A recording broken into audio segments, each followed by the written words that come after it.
ये मेरे केशव है, ये 25 सितंबर 2019 को मेरी गोद में आए थे। मुझे लगा जब ये मेरा बालक है तो ये अनपढ़ तो नहीं रहेगा ना। इनको पढ़ाया था 1 साल, फिर उसके बाद ये जब ये 4 साल के हो गए तो दयालबाग में एक स्कूल है, इनका विधिवत एडमिशन कराया, इनका बाकायदा। ঈশ্বর নিয়ে আবেগ ঠিক আছে, কিন্তু অন্ধ আবেগ কি ভয়ঙ্কর পরিণতি নিয়ে আসতে পারে তা হয়তো এই ভিডিওটা দেখলে আপনারা বুঝতে পারবেন। আমি ওনার ভক্তিকে ছোট করছি না, কিন্তু উনি ওনার ভক্তির মধ্যে দিয়ে যে শব্দটা উচ্চারণ করলেন সেই শব্দটা আরেকবার শুনুন। तो ये अनपढ़ तो नहीं रहेगा ना। তো এই যে আনপার, আনপার শব্দের অর্থ হচ্ছে অশিক্ষিত। উনি ওনার লাড্ডু গোপালকে, যিনি ভগবান পরমেশ্বর শ্রীকৃষ্ণ, যিনি জগতের নাথ, তাকে বললেন অশিক্ষিত। তো আমি বিশেষ কিছু বলবো না, আমি শ্রীমদ্ ভগবদ্ গীতা থেকে একটি অধ্যায়ের কিছু শ্লোক আমি আপনাদের সকলের সামনে পরিবেশন করব, যাতে উনি যে কতটা ভ্রান্তির মধ্যে রয়েছেন এবং কতটা ভুল একটা অন্ধ আবেগের মধ্যে রয়েছেন সেটা আপনারা বুঝতে পারবেন। এবং শেষে কয়েকটা নীতি কথা দিয়ে যাব ওনার জন্য, যেটা ওনার জীবনে ভীষণভাবে কাজে লাগবে। আমি জানি না এই ভিডিওটা উনি পর্যন্ত পৌঁছবেন কিনা, কেননা এটা একটা নিউজ চ্যানেল থেকে টেলিকাস্ট হয়েছিল এবং উনি পার্সোনাল পেজ থেকে তো শেয়ার করেননি।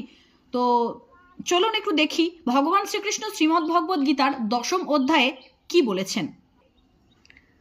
শ্লোক নম্বর 9 এবং শ্লোক নম্বর 10, এই কয়েকটি শ্লোক আপনাদেরকে জাস্ট অর্থটা বলবো।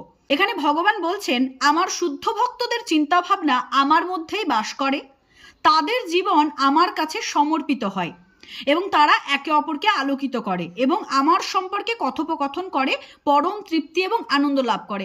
এই যে আমরা ভগবানকে নিজের সন্তান স্নেহে লালন করি, বা নিজের সখা রূপে ভালোবাসি, বা নিজের পতি রূপে পূজা করি, বা যা কিছুই করি না কেন, এগুলোতে কোনো অপরাধ নেই। কিন্তু যদি প্র্যাকটিক্যালি ভগবানের ওই মূর্তির সঙ্গে বা বিগ্রহের সঙ্গে আমরা সেই কাজগুলো করতে শুরু করি, মানে আমরা মনে মননে চিন্তা করতে পারি ভগবানকে যে আমার ভগবান আমার সখা, ভগবান আমার সাথে খেলছেন, এগুলো আমরা চিন্তা করতে পারি। কিন্তু আমরা যদি সেটাকে বাস্তবায়িত করার চেষ্টা করি, অর্থাৎ আমরা কোনো একটা জায়গায় খেলতে গেছি, সেখানে ভগবানের বিগ্রহটা নিয়ে বসিয়ে দিলাম যে এখানে আমার ভগবান খেলবেন, কিংবা আমরা ট্রেনের মধ্যে যাচ্ছি, আমরা যে সিটে বসে আছি ভগবানকেও সেই সিটে বসিয়ে দিলাম যে ভগবান তো আমার বন্ধু, আমার পাশের সিটে বসবেন। বা এই যে মহিলা যেটা করেছেন, যে স্কুলে ভর্তি করে দিয়েছেন নাকি ভগবান অশিক্ষিত, ভগবানকে পড়াশোনা শেখাতে হবে, সেই কারণের জন্য উনি স্কুলে ভর্তি করেছেন। যে পরমেশ্বর ভগবান সমগ্র জ্ঞানের আধার, যেখান থেকে সমগ্র পৃথিবীর জ্ঞানের উৎপত্তি, উনি তাকেই স্কুলে ভর্তি করে দিয়েছেন। এবং দেখলাম যে ক্লাস টেস্টে 30-এ 30 পেয়েছে আমাদের গোপাল সোনা। তো ঠিক আছে, আমি ওরতে যাচ্ছি না। তারপরে উনি অধ্যায় 10 শ্লোক নাম্বার 11তে ভগবান বলেছেন, তাদের প্রতি করুণাবশত আমি তাদের হৃদয়ে অবস্থিত, জ্ঞানের উজ্জ্বল প্রদীপ নিয়ে অজ্ঞতা থেকে উৎপন্ন অন্ধকারকে